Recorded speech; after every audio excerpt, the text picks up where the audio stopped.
पे 15, 17, 18 साल इन्वेस्ट करेंगे, बहुत सारी पूंजी खर्च करेंगे, समय खर्च करेंगे, तो जाके उसकी वैल्यूएशन बनती है।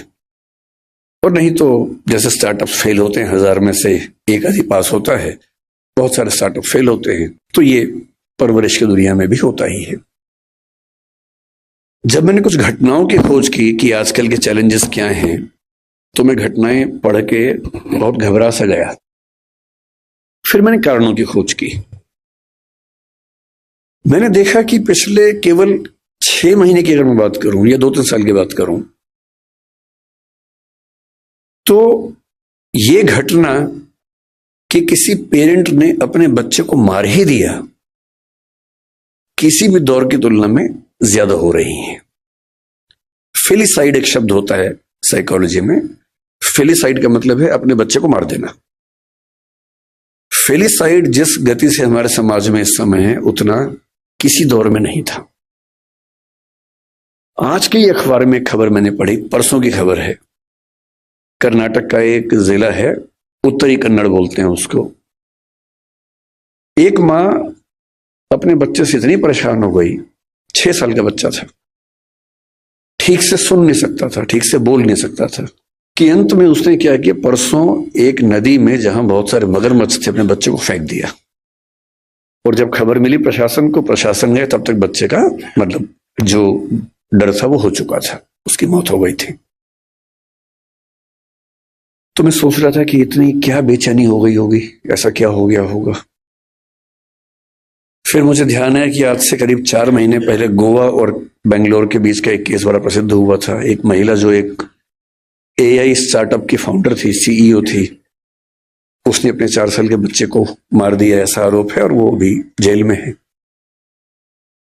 हम सोचते हैं कि हमारे देश में ही हो रहा, नहीं, दुनिया भर में हो रहा है। न्यू जर्सी का एक केस पिछले 20 दिन से काफी पॉपुलर हो गया है। 3 साल पहले एक फादर न्यू जर्सी अमेरिका में था, 6 साल का बेटा है, थोड़ा मोटा है। अच्छा, पेरेंट होना बड़ा मुश्किल काम है, क्योंकि आप बचपन में खुद प्रतिस्पर्धाओं में लगे रहते हैं और पेरेंट बन के एक नए किस्म का कंपटीशन हो जाता है। इसका बच्चा पढ़ने में मेरे बच्चे से ज्यादा अच्छा कैसे हो गया, उसका बच्चा दिखने में मुझसे मेरे बच्चे से अच्छा कैसे हो गया। एक अजीब सी प्रतिस्पर्धा जिंदगी भर चलती रहती है। इसलिए पेरेंट होने में बहुत पेशेंस चाहिए, क्योंकि आपका बच्चा वैसा होगा नहीं जैसा आप चाहते हैं।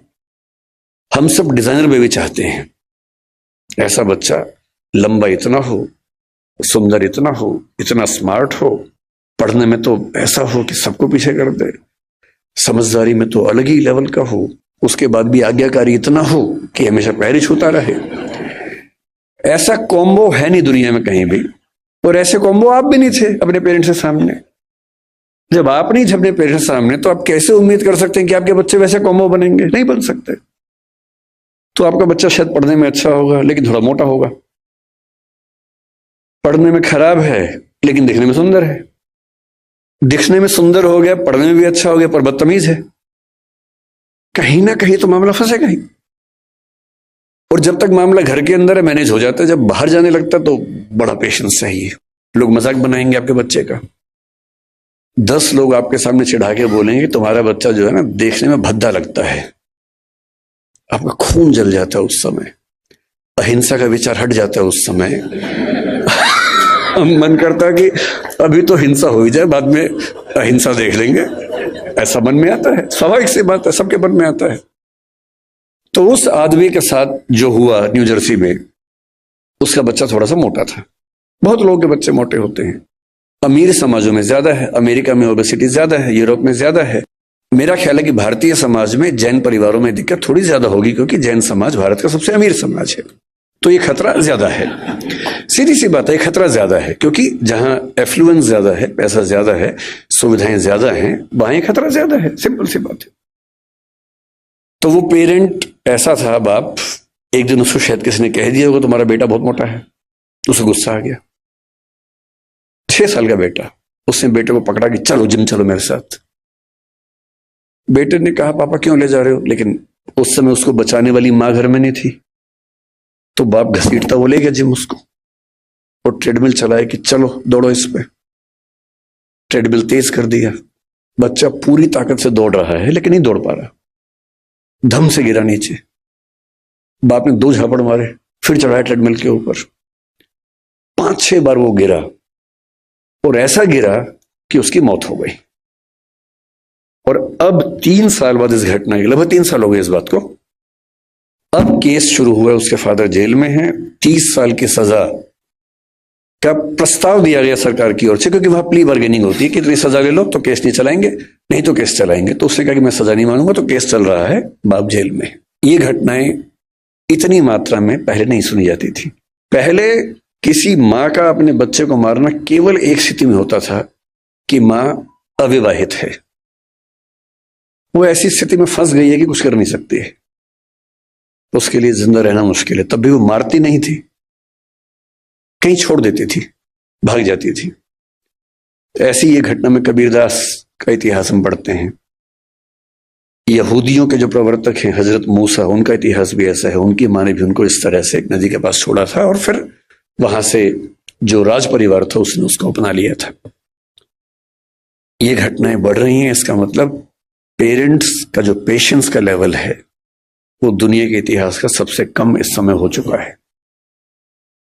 एक तरफा नहीं है, ये बच्चों की साइड से भी है। अगर आप बच्चों का मनोविज्ञान देखेंगे तो वो भी बहुत अच्छे सिम्टम्स नहीं आ रहे हैं इस समय। अभी 2-3 महीने पहले बेंगलुरु में घटना घटी है। 14 साल का एक बच्चा, 15 साल का उसका भाई, 2 भाई हैं। 14 साल के बच्चे ने अपने माँ बाप दोनों की हत्या कर दी। एक बहुत बड़ा बोल्डर उनके ऊपर फेंका, बाप के ऊपर।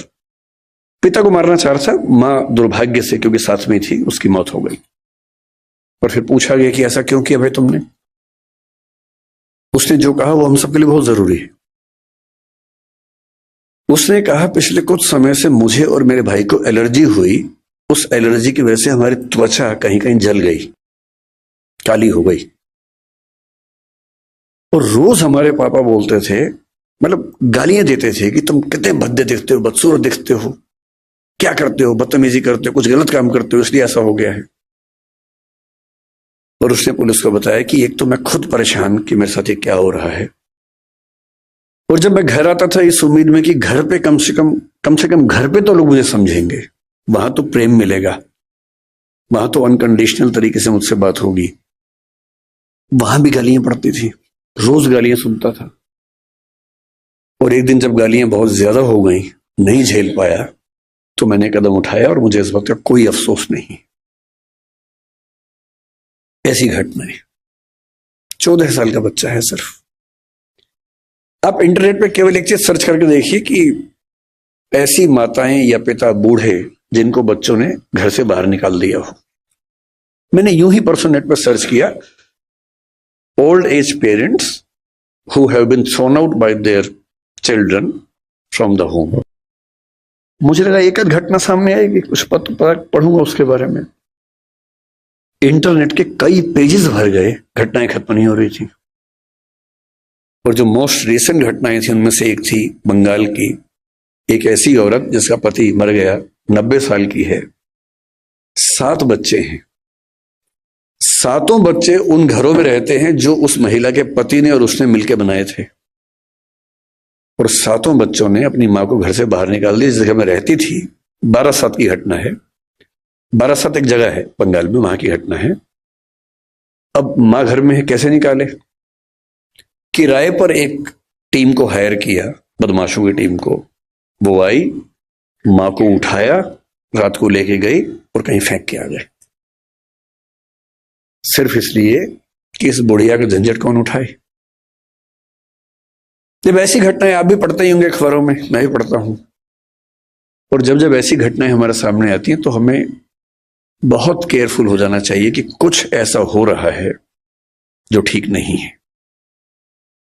और ये मामला ये कह के टाल देना कि बच्चे आजकल ठीक नहीं हैं, ये पेरेंट्स का सबसे आसान सेफ मैसेज है कि आजकल के बच्चे ठीक नहीं हैं।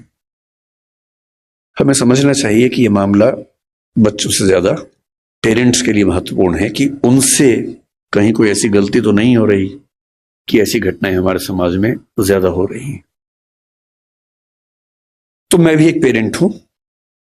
पेरेंटिंग पर बोलने का बहुत हक मुझे नहीं है, क्योंकि मैं ऐसा कोई 30 मार का पेरेंट नहीं हूं। मेरा बच्चा भी बड़ा साधारण सा है, सामान्य सा बच्चा है। पर मुझे एक बात का सुकून है, मैं उसकी साधारणता को बहुत एंजॉय करता हूं, मुझे बड़ी खुशी होती है। और जो सबसे अच्छा बाप मुझे लगा पिछले 10-20 साल में इस समाज में, सबसे अच्छा बाप, वो मध्य प्रदेश के सागर में रहता है, एक कॉन्ट्रैक्टर है। 2018 में एक खबर पड़ी, मैं पढ़ के दिन भर खुश रहा। उस खबर को पढ़ने के बाद उसका बच्चा 10वीं क्लास में फेल हो गया। अब हम सबके बच्चे फेल होते हैं कहीं ना कहीं। अब पूरी क्लास में फेल नहीं होता, एक सब्जेक्ट में फेल हुआ, कहीं नंबर कम आ गए, सब होता ही है हमारे साथ, कौन सी खास बात इसमें है। पर हम सब छिपाने में लग जाते हैं। हम सब बच्चों पर दबाव बना बना के उनको कोटा भेजते हैं, और फिर हम खबरें पढ़ते हैं कि एक साल में 25-30 बच्चों ने सुसाइड कर लिया, क्योंकि वो दबाव झेल नहीं पाए सफलता का। उस बाप को बड़ी चिंता हो गई कि मेरा बच्चा फेल हुआ है, उसके आसपास के बच्चे चिढ़ाएंगे, उन बच्चों के पेरेंट्स चिढ़ाएंगे, बुलिंग होगी, इस बच्चे पर दबाव ना हो जाए।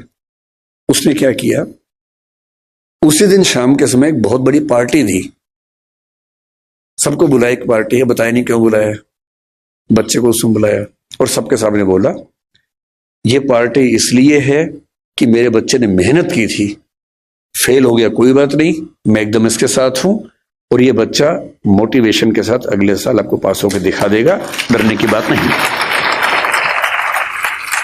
और मैं दंग रह गया कि कोई बाप इतना सुंदर कैसे हो सकता है, इतना खूबसूरत बाप, कि मेरा बच्चा फेल हो गया, मैं तो इसको भी सेलिब्रेट करूंगा। भाई मेरे बच्चे ने मेहनत की थी, नहीं रिजल्ट आया तो क्या हो गया, मैं क्यों एक्स्ट्रा वजह बनूं कि उस बच्चे के डिप्रेशन में जाने की, एंजाइटी में जाने की। और वो खबर पढ़ के मुझे लगा कि ये तो एक फिल्म बनाने लायक खबर है। आजकल मैं खबरें पढ़ता हूं तो मुझे वो भी दिमाग में आने लग गया कि फिल्म किस तरह, क्योंकि पिछले कुछ साल मेरा वैसा एक्सपीरियंस भी रहा इस फिल्म के स्क्रिप्ट लिखने के दौरान। ट्रेनिंग ऐसी हुई कि अब हम खबर पढ़ते सोचते हैं कि फिल्म में कैसे सेट होगा, कैसे फिल्म में ला सकते हैं इस बात को। अच्छी खबरें भी है, लेकिन बुरी खबरों का अनुपात थोड़ा सा बढ़ा है, और तब मैं सोचने पर मजबूर होता हूं कि क्या ऐसी वजह है। ये तो बहुत आसान बात है कि मैं कहूं कि जो बात हमारे जमाने में थी वो आज के जमाने में नहीं है। अरे हमारे जमाने के बच्चे जैसे होते थे आज के जमाने के नहीं होते, ये तो बात हर बूढ़ा आदमी बोलता अपने बच्चों को। आपके पेरेंट्स आपको बोलते थे, आप अपने बच्चों को बोलते होंगे, तो सामान्य बात है। लेकिन हमारी नई पीढ़ी सचमुच एक ऐसे दौर में है जो मानवता के इतिहास में आज तक नहीं आया है, और इसको हम जितना जल्दी समझ लेंगे उतना अच्छा रहेगा। हम जब बच्चे थे, हम स्कूल जाते थे, स्कूल में कुछ गड़बड़ हो भी गई तो स्कूल में बात खत्म हो जाती थी। बहुत हुआ तो पेरेंट्स के पास चिट्ठी आती थी, फिर घर में पिटाई होती थी, उतना ही मामला था। थोड़ा स्कूल में पिटे, थोड़ा घर में पिटे, मामला खत्म, बात खत्म हो गई। स्कूल में आपने कुछ गलती कर दी, 4 लोगों ने चिढ़ाया, थोड़ी बुलिंग हुई, सब लोग हंसे, आपके 2 आंसू निकले, ठीक है, बात खत्म हो गई। उसके बाद आप पर इंपैक्ट किसका था? टीचर का था, पेरेंट्स का था, स्कूल के दोस्तों का था, गली के दोस्तों का था, इतनी दुनिया हमारी होती थी। हम खूब खेलते थे स्कूल के बाद, स्वाभाविक था, कुछ और था ही नहीं खेलने के लिए। हम क्या करते, खेलते ही थे। कभी क्रिकेट खेला, फुटबॉल खेला, कंचे खेले, गुल्ली डंडा खेला, सब कुछ खेला, पर खेला, घर से बाहर निकले, खेले हम लोग। जब मेरा स्कूल खत्म हो रहा था उस समय वीडियो गेम्स आनी शुरू हो गई थी। मारियो नाम की एक वीडियो गेम आई थी, जिसका मैं बाद में चैंपियन बन गया था। मैंने ठीक ठाक उसमें अभ्यास किया था, और उसके लिए खेलने के लिए स्पेशल जगह जाना होता था। एक वीडियो गेम शॉप होती थी, घर से पैसे चुराने होते थे या मांगने होते थे, क्योंकि वहां पैसे लगते थे, पैसे इतने कहां से आएंगे। फिर आप वहां खेलेंगे, दीवानों की तरह खेलते रहेंगे, वो शुरू हुआ था। आज के बच्चों की जो हालत है, मुझे क्योंकि ऐसे बहुत सारे पेरेंट्स मिलते हैं, बहुत सारे बच्चे भी मिलते हैं। कई बच्चे मेरे पास आके जब अकेले में बात करते हैं तो कुछ ऐसी बातें बोलते हैं जो पेरेंट्स हमें नहीं बोल सकते हैं। मुझे उनके पेरेंट्स पे तरस आता है। जो घटना मैं आज तक नहीं भूल पाया, मुझे एक बच्ची ने आज से 15 साल पहले आके क्या कहा, लगभग रोते हुए, कि मैं आईपीएस बनना चाहती हूं। मैंने कहा ठीक है, तो उसमें रोने क्या बात है, आईपीएस तो खुश होकर बनो, रो के क्यों बनना है। तो उसने कहा आईपीएस इसलिए बनना है कि आज से कुछ साल पहले गांव में मेरा गैंगरेप हुआ था। अभी मामला सीरियस हो गया, मैं चुप हो गया। मैंने पूछा फिर आपके पेरेंट्स ने क्या एक्शन लिया, पुलिस में रिपोर्ट किया नहीं की? उसने कहा नहीं, पुलिस तो बात की बात है, मेरे जीवन की सबसे बड़ी दुविधा यह है कि मैं अपने पेरेंट्स को बता नहीं सकती,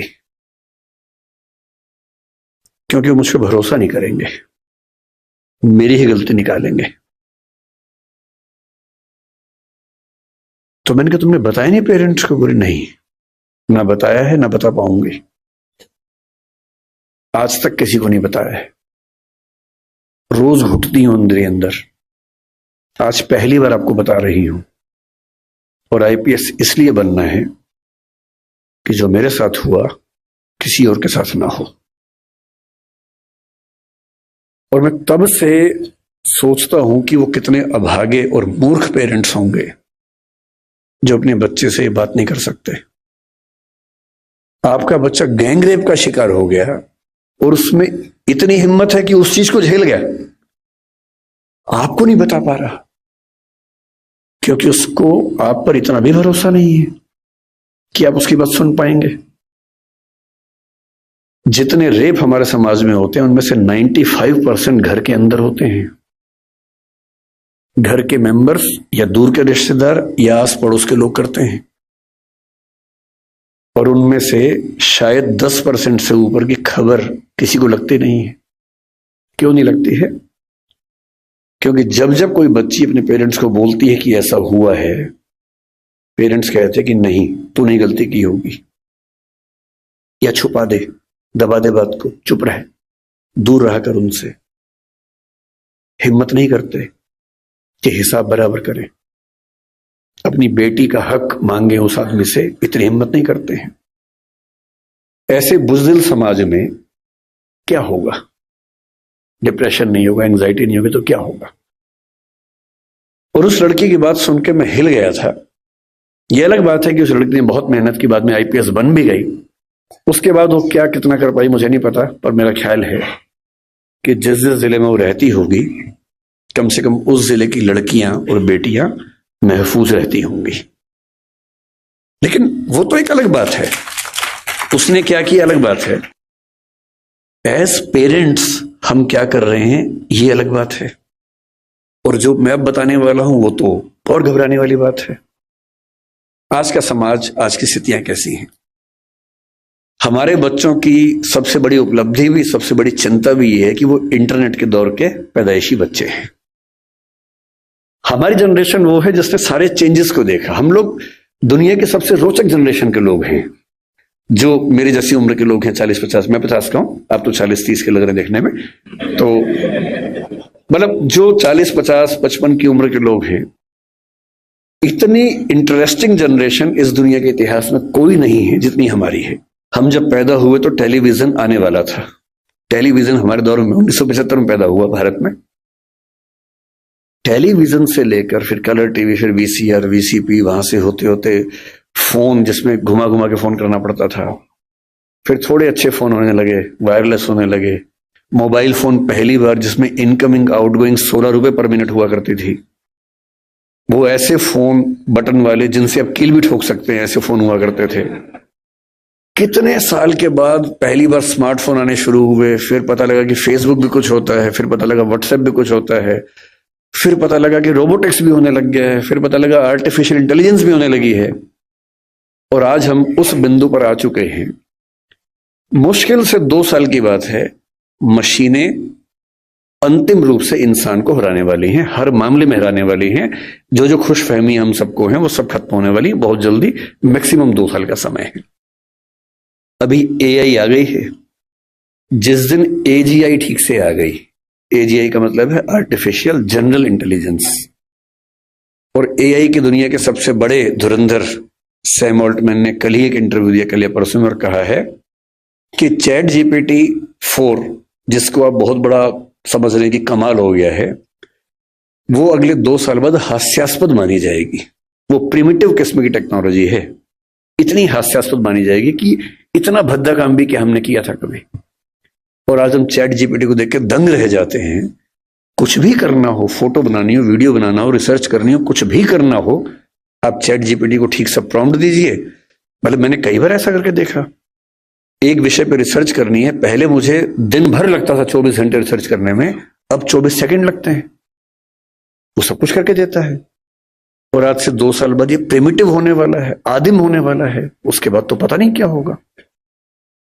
इस दौर में जो बच्चे पैदा हुए जिनको जेन जी और पता नहीं क्या क्या आजकल हम बोलते हैं, जनरेशन जी है, जनरेशन वाई है, हर 5-7 साल में चेंज हो रही जनरेशन आजकल।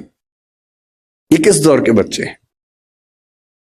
ये पैदा होते हैं, जैसी माँ थोड़ी परेशान है, बाप परेशान है, खट से उसको मोबाइल फोन दे दिया, ये टेलीविजन पे लगा दिया कोई अच्छा सा टीवी चैनल जिसपे वो सब आ रहा है, राइम्स आ रही है, अच्छी अच्छी वीडियो के साथ आ रही है, कार्टून फिल्म आ रही है, और बच्चे को पता लग गया कि एक मेरा बाप है, एक मेरी माँ है, और एक इन दोनों से ज्यादा इंटरेस्टिंग एक और है, ये बड़ा सा, इसमें हमेशा बढ़िया चीजें आती हैं, ये तो कभी कभी गुस्सा करते हैं, ये वाला ज्यादा अच्छा है, तो टीवी पे ज्यादा उसको मजा आने लगता है।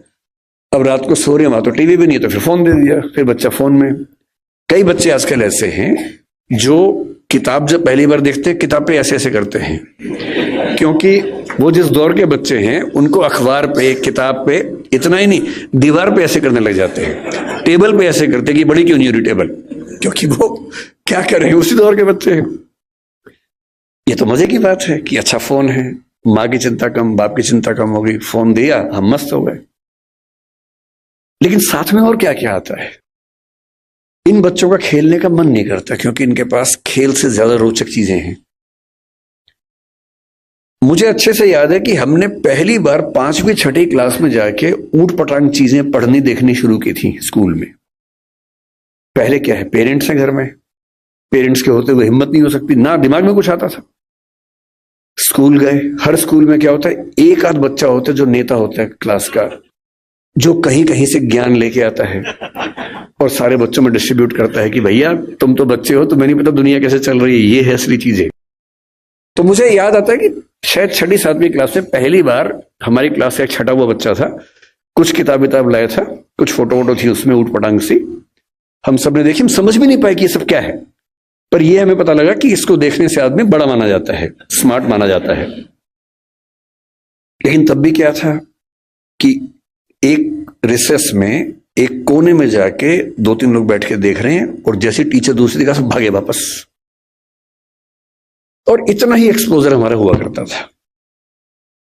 12वीं क्लास हो गई, कॉलेज में आ गए, उसके बाद भी वैसा एक्सपोजर नहीं था कि आप बिगड़ने के लिए हमेशा तैयार हैं, ऐसा नहीं है। दुनिया बहुत कंट्रोल्ड किस्म की थी, रेगुलेटेड किस्म की थी। अब इंटरनेट की दुनिया है, आप जितने भी स्मार्ट माता पिता हो, आपके बच्चे आपसे ज्यादा स्मार्ट हैं, और अगर आपको लगता है कि आप इंटरनेट और मोबाइल और डिवाइसेस में उनका मुकाबला कर पाएंगे, तो आप बच्चे हैं, नहीं कर सकते, वो हमारे बस की बात नहीं है, संभव नहीं है। आप टाइप करते हैं मैसेज, एक एक उंगली ऐसे करते हैं, ऐसे करके आपको जैन टाइप करना है, जे, फिर देखा ए कहां, AIN, और वो फोन पे ऐसे टाइप करते हैं सामने देखते हुए, और गलत नहीं होता है, एक एक की सही दबाते हैं, आप उनसे मुकाबला करने का सोचते हैं। आपको प्लेटफॉर्म पता भी नहीं होंगे, वो उन प्लेटफॉर्म पे जाते हैं। 5 साल का बच्चा जब स्कूल जाने लगता है, उसी समय उसको पता लग जाता है कि क्या चीजें दुनिया में है, जो पहले पता लगती थी 15 के आसपास की उम्र में, 13 के आसपास की उम्र में। फोन आपने उसको दे ही रखा है ताकि हमें परेशान कम करे, फिर वो फोन में पहली बार सर्च करता है कुछ, अभी उसको ये नहीं पता कि सर्च हिस्ट्री डिलीट कर सकते हैं, तो बाप पकड़ लेता है, पिटता है बच्चा, फिर उससे स्कूल का फ्रेंड बताता है कि नहीं, इनकॉग्निटो जाना है।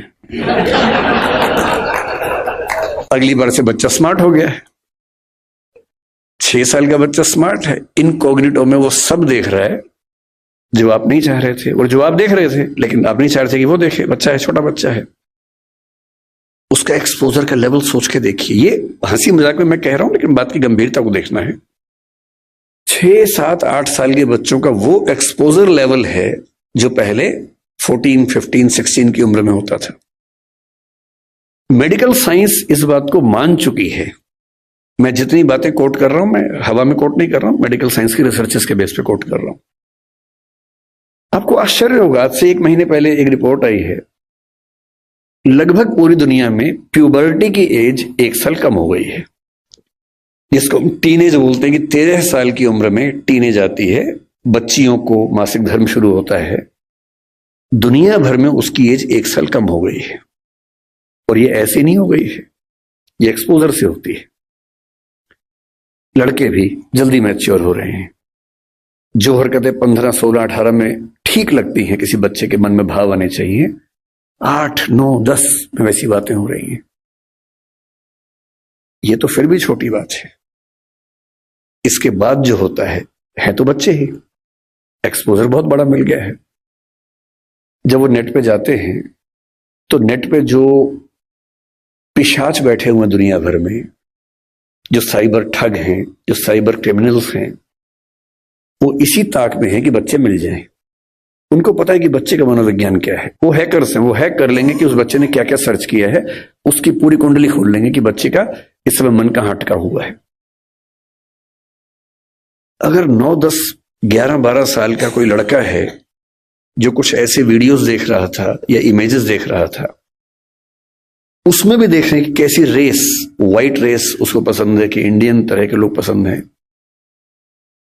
फिर उनकी तरफ से उसी रेस का वैसा ही सुंदर दिखने वाला व्यक्ति, फीमेल, और यदि कोई बच्ची है तो वो मेल, उससे इंटरेक्शन शुरू करेगा, उससे बातचीत होने लगेगी। धीरे धीरे उसको वो उलझाएगा अपनी बातों में। वो बच्चा तो माँ बाप से छुप के कर रहा है सब, माँ बाप को पता ही नहीं है। और फिर वो उस बच्चे को प्रलोभन बहुत बड़े बड़े मिलेंगे। आपको ये सब नहीं पता है तो पता होना चाहिए, बहुत बड़े रैकेट चल रहे हैं इस समय दुनिया में। 11-12 साल का एक लड़का अपने कमरे में लैपटॉप पे वीडियो चैट कर रहा है, शायद एक ऑस्ट्रेलियन लड़की से जिसकी उम्र 21, 22, 25 साल है, और वो उससे मीठी मीठी बातें कर रही है। और फिर वो उससे कह रही है कि देखो, तुम इतने सुंदर हो, मैं तुम्हें देखना चाहती हूं, तुम भी मुझे देखो। फिर वो अपने थोड़े से कपड़े उतारती है, उसको कहती है कि तुम भी ऐसा, वो तो प्रोफेशनल है, तुम भी ऐसा करो। और वो बच्चा जिसको कुछ नहीं पता कि ये दुनिया कैसी है, वो कुछ कर बैठता है। और ये पूरा वीडियो रिकॉर्ड हो रहा है। और जैसी ऐसी चीज होती है, उस वक्त खट से मैसेज आता है कि अगर 2 घंटे में इस अकाउंट में $500 जमा नहीं किए तो ये वीडियो क्लिप तुम्हारे पापा, मम्मी, तुम्हारा इंस्टा अकाउंट मेरे पास है, इंस्टा अकाउंट में जितने तुम्हारे फ्रेंड्स हैं उन सबके पास चला जाएगा, सबके ईमेल आईडी मेरे पास है। इसको बोलते हैं सेक्सटॉर्शन। और ये इस समय टीनेजर्स की दुनिया की सबसे बड़ी क्राइसिस है। बड़ी बात नहीं है कि हम में से किसी का बच्चा झेल चुका हो, बड़ी बात तब होगी जब उसने आपको बताया हो।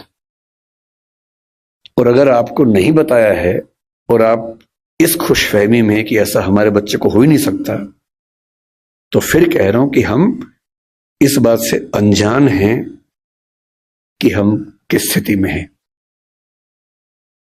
अपने बच्चों से बात करना शुरू कर दीजिए।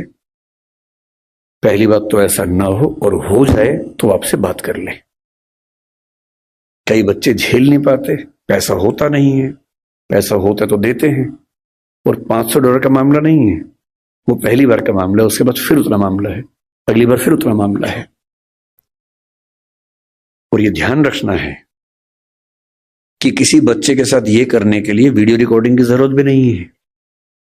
हम एआई के जमाने में हैं, डीप फेक से कुछ भी हो सकता है। किसी आर्टिफिशियल इंटेलिजेंस जो फोटोग्राफी बेस्ड ऐप है, सिर्फ इतना उसको कहना है कि ये फोटो है, सिंपल फोटो, स्कूल की फोटो, पासपोर्ट साइज फोटो, उसको देनी है और कहना है कि इस फोटो को एक ऐसी फोटो में तब्दील कर दो कि ब्लैकमेल किया जा सके। किसी के साथ भी हो सकता है। बस कल को कभी हम में से किसी का बच्चा हमसे ये कहे कि देखो पापा, देखो मम्मी, ये फोटो मेरी लग रही है पर मेरी है नहीं, तो उसको मारना पीटना नहीं है, भरोसा कर लेना है कि ऐसा हो सकता है। तकनीक इस लेवल पे है।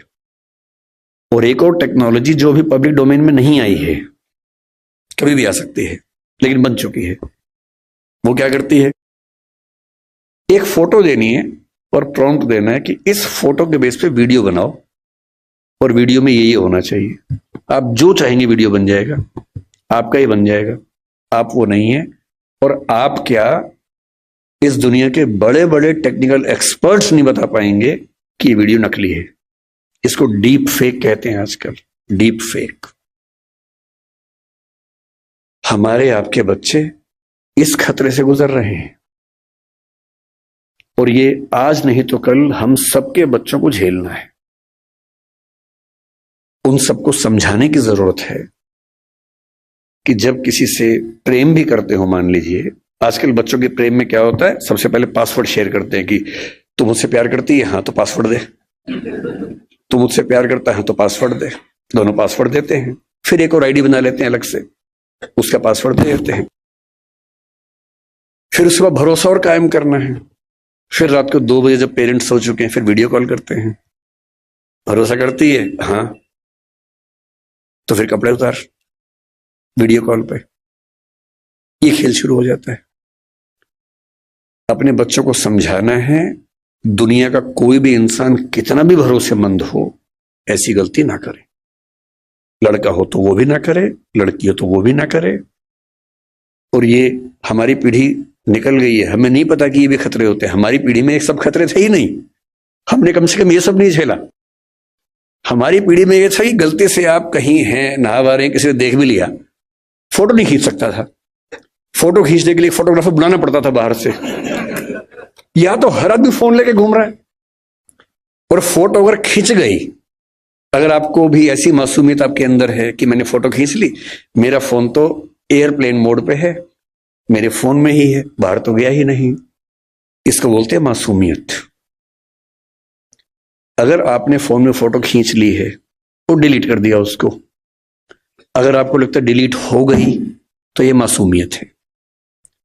कोई सिंपल सा टेक्निकल एक्सपर्ट जो बहुत ज्यादा पढ़ा लिखा भी नहीं है, 2 मिनट में फोटो बाहर निकाल लेगा, कितनी भी डिलीट कर